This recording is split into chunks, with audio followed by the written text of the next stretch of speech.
Thursday, Bishop on Air. Going to do a short show as I've got to get back over to the state capitol. Both chambers are back in session today. I think they're canceling tomorrow, so we may be able to hang out a bit longer tomorrow morning. Good morning to those joining the live chat. Josh, John, Peter, Tattooed Squirrel, Sergio, Brian, James, Chubby Guy Customs Garage, Patrick, Morris, Christopher. Good morning, guys. Of course, go check out thecentersquare.com, where you can find the Illinois page. And don't forget, donate. All right? We're a nonprofit newswire service focused on the taxpayer's perspective. So you can find all kinds of headlines of things happening at the Illinois State House. So I'd encourage you to do that. We're going to review some of those headlines here, and then I got a bolt. So appreciate you guys joining us. Of course, don't forget about, if you missed anything from prior shows, you can check out Bishop on Air on YouTube. Like, subscribe, hit that notification bell, and make it happen. All right, so let's go ahead and take a look at some of the things going on at the Illinois State House. You had Chicago Mayor Brandon Johnson on the ground in Springfield, and he was asking for taxpayer resources for things like education and transit and the Bears. And along those lines, one of the questions is, should Chicago get more school money when their enrollment has been going down? So the mayor said that if you want good transformation, you got to pay for it. So he's looking to get an extra $1 billion or so. But when you look at the average cost per student for fiscal year 2022 across the state, it was around $17,900. But the average cost for Chicago public school students was $24,000 plus. I've seen other estimates upwards to $30,000. And enrollments declined from 2018 to 2019 by nearly 10,000 students. So the mayor says that they're actually stabilizing the enrollment for Chicago public schools, but I guess we'll see if those numbers really do come out in the wash. But other things that the mayor was asked about, he was asked about transit funding with Chicago area transit looking at a possible fiscal cliff. You've also got the Bears stadium proposal, which the mayor backs, and that's going to cost more than $4 billion. And the Bears looking at trying to tap into taxpayer resources from hotel motel taxes, and even bonding authority through a state-financed bonding authority that's backed by taxpayers. Then you get into a whole host of other issues that the mayor was asked about. And don't forget, you've also got the mayor being a former Chicago Teachers Union ally, and he's now on the other side of the negotiating table with the teachers union, which is looking for $50 billion and getting free transit for students and teachers and a whole host of other things. So we'll see how that plays out. But a few other headlines from yesterday. Again, go to thecentersquare.com.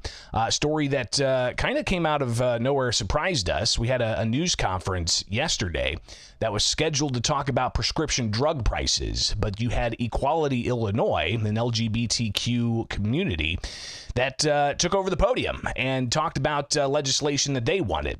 But the legislation they were asking for was just one thing they discussed. They also discussed the possibility of legalizing prostitution. That bill has not been filed, but you have some, like State Representative John Cabello, who's a law enforcement officer in Rockford, actually indicating that it's probably not that great of an idea. So here's a little bit of the back and forth. Again, you can watch this at thecentersquare.com with State Representative John Cabello and Brian Johnson, CEO of Equality Illinois, and also a former sex worker, Reina Ortiz, discussing the proposal of legalizing sex work in Illinois. You go through an application process to be able to go to a prostitute? I don't get it. It's so weird and unbelievable that they've had a press conference on this. We are currently trying to, we are finding the right time to finalize the language and introduce a bill. There's not an introduced a bill yet. It is our largest priority going forward at Equality Illinois that would protect sex workers by decriminalizing adult consensual sex work so that sex workers can fully vet their clients, meet them in places of their choosing, that they can partner with police if they want to ensure their safety, and so that we are not using taxpayer dollars taken off kitchen tables in Illinois homes to go after people engaged in adult consensual sex. I would assume that the ACLU would be strictly opposed to this because they don't want law enforcement to do background checks on people, so why would they want, how would they allow private industry to do background checks on people? I mean, just the whole thing, it sounds like it's pie in the sky stuff that they're going, oh, this is going to work out great. Well, no, it's not. So, again, you can read more and watch more at thecentersquare.com about that particular issue. Kind of fascinating to see some of the things that surface in Springfield. Will that advance the session? I don't know. Really, that's the first brush that we've seen at a proposal this late in session. Who knows what ultimately happens. But then you have other headlines here. Illinois Democrats defend hastily enacted election year changes.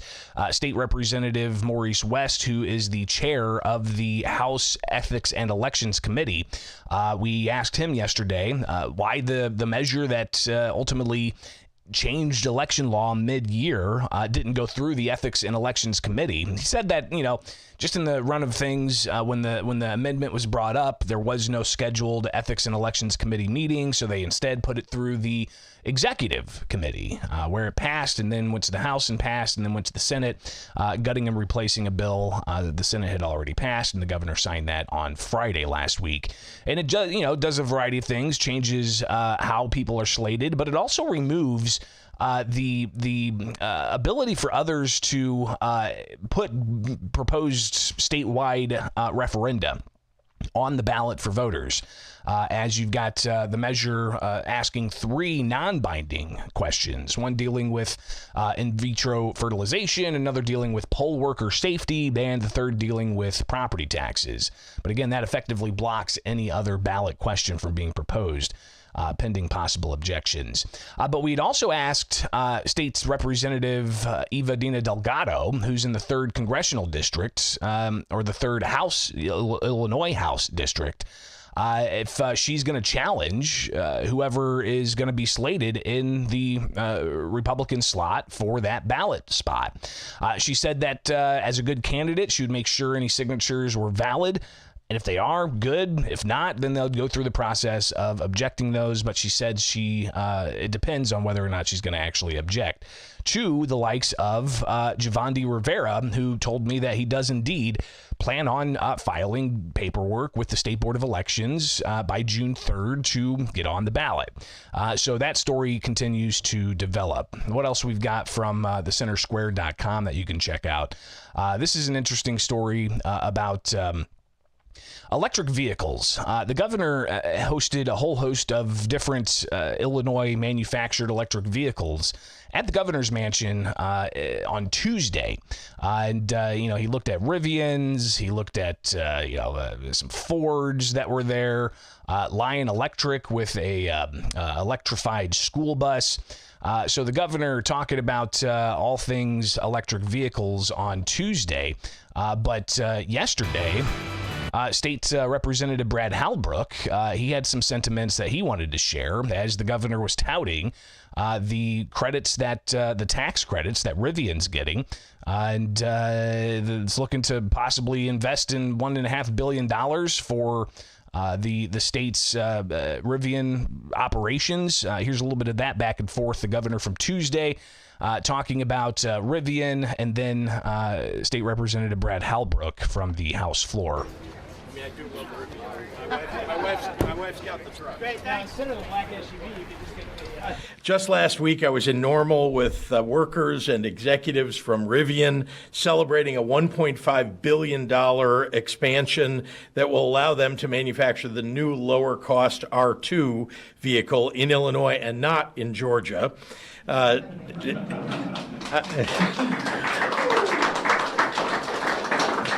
I'm a competitive sort, as some of you know, so...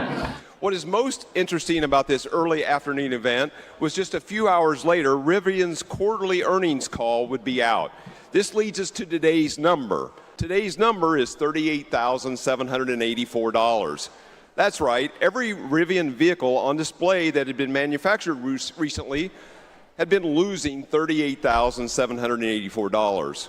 This is on the heel of the governor's announcement late last week of cash in tax incentives to Rivian to the tune of just over $800 million. When you do the math on that, that's over $1.5 million per every job that's to be created.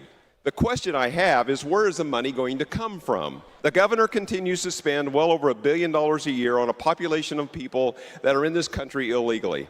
Now he is spending $1 billion on electric vehicle and manufacturing subsidies. He continues to grow the size of government through new and expanding programs.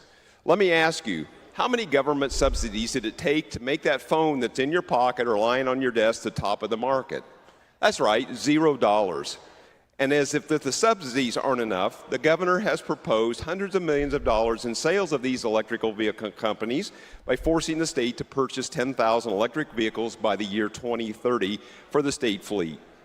The numbers speak for themselves. If people want EVs, they will buy them. If they don't want the EV, they won't buy them. No amount of taxpayer-funded subsidies will ever change that.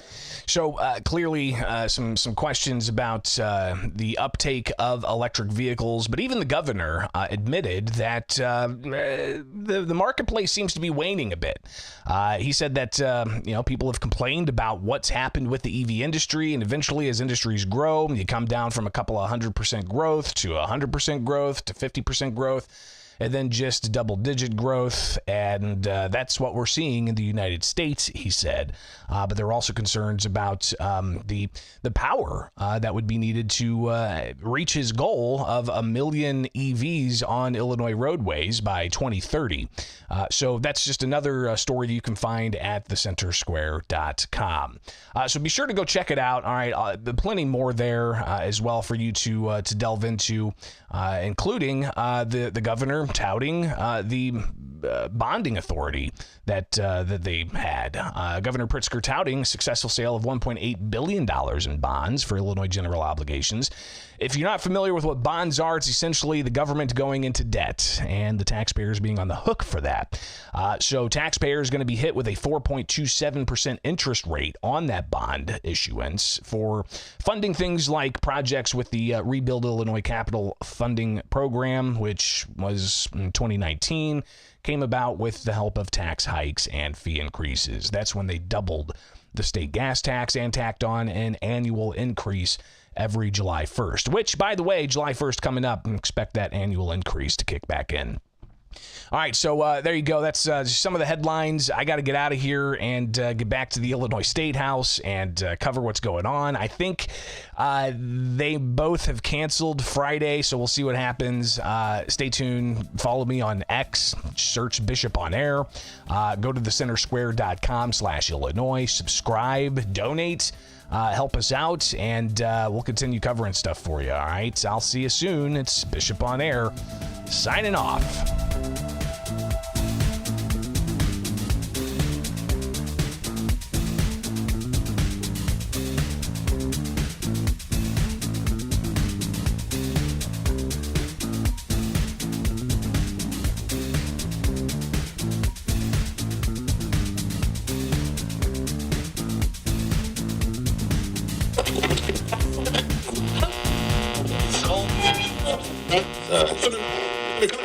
Take